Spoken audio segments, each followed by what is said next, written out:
about it, but I'm here to make sure they do talk about it from now on. I feel like I have one of the best low kicks in the game by far. Attributed seven, I think seven first round finishes by low kicks. Broke two guys' fibulas last fights. So you'll be seeing a lot more of that. And you definitely showed us tonight. He was definitely showing the effects of it. You also kind of touched on my next question a little, so I'm going to wrap it up with this. I mean, obviously, we are going through a lot in the world right now. Like I said, you weren't able to have much of a camp.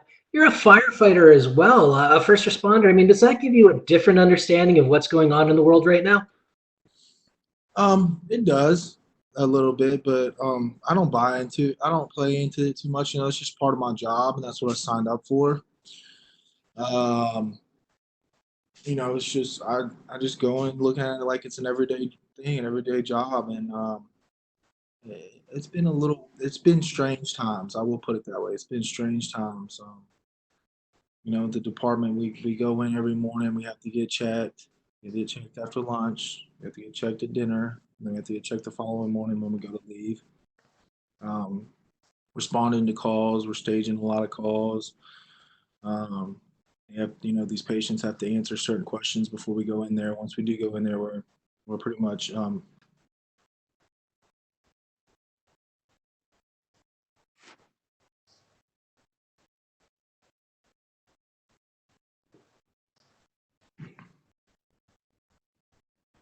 All right. Thanks very much, Chase. all right. All right, we now go to James Lynch with the score. James, your line is open. James.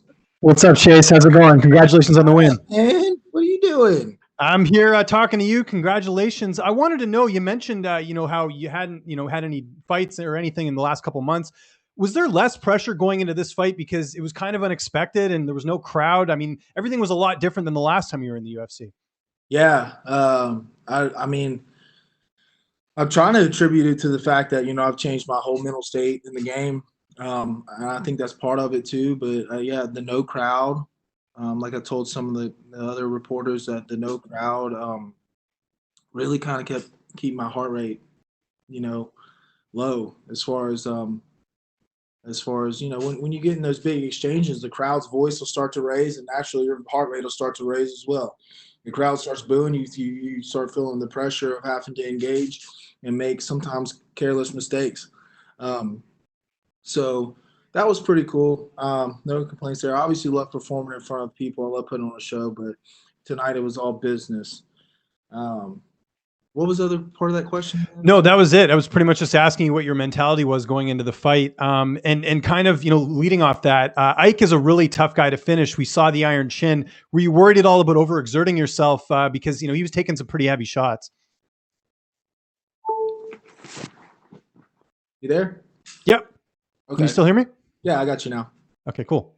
Yeah, I don't know if you heard that question. I was just basically saying, were you worried at all that Ike was, he's got an iron chin, where you were worried that you might not be able to finish him and not, overexert yourself? Oh yeah, I mean, that's how all Mexicans are, man. I mean, they fucking are tough. I don't know what it is, but we knew that, just like they know that when they come in to fight me. I got a granite chin too. So just picking the shots, and that's why you see me go to the body a lot more in the legs, because you can't fake that. I don't care how tough you are.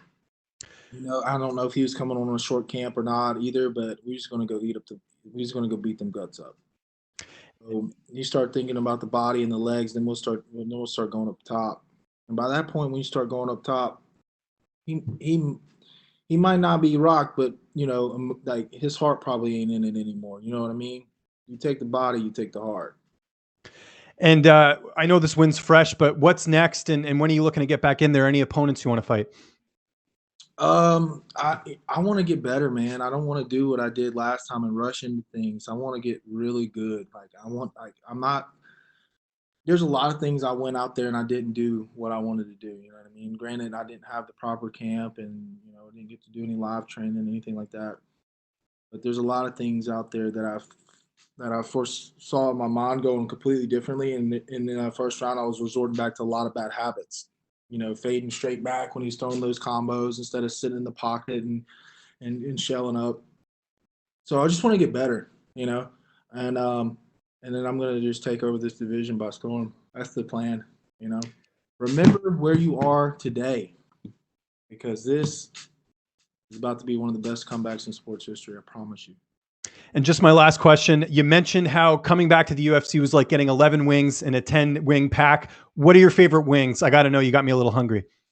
Ooh, I mean, I'm a spice. I like habanero wings, man. There's this place back home in Mississippi. It's called what's the damn name of that place, Robbie? Murky Waters. Anyways, it's a barbecue joint. But anyways, they smoke their wings and then they just flash fry them. But they make this. They make all their sauces homemade, and the garlic habanero is my favorite. Thanks for the time, Chase. Appreciate it.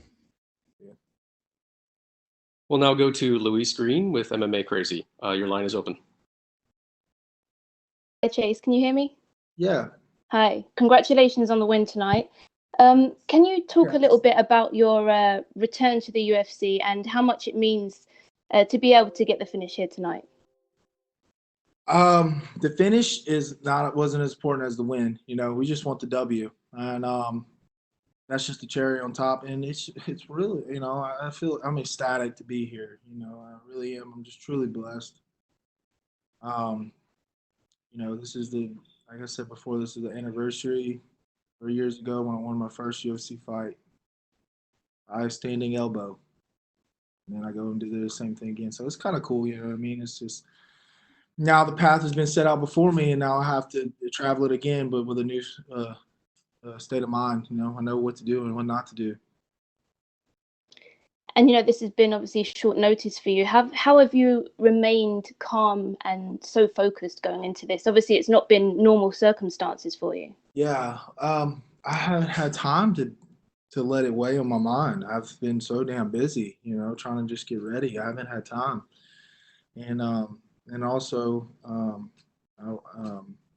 it's just different. I'm in a different state of mind. Like I said, it's not the pressure isn't there anymore because I know that the world isn't over after this. You know what I mean? There's so much more out there, and this is just an opportunity that I'm blessed to have, and I get to go out there and try to enjoy myself and have fun. Whereas before, I just felt like I had to win at all costs, or I'd become irrelevant.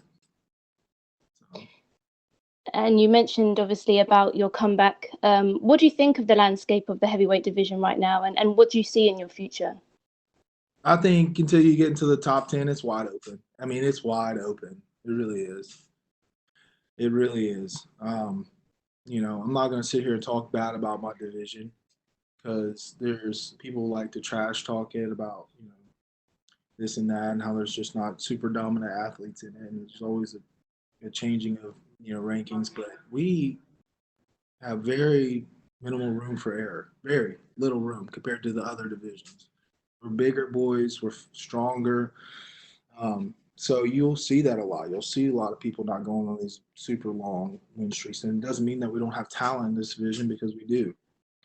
So, but I do believe that it's wide open until you get into the top 10.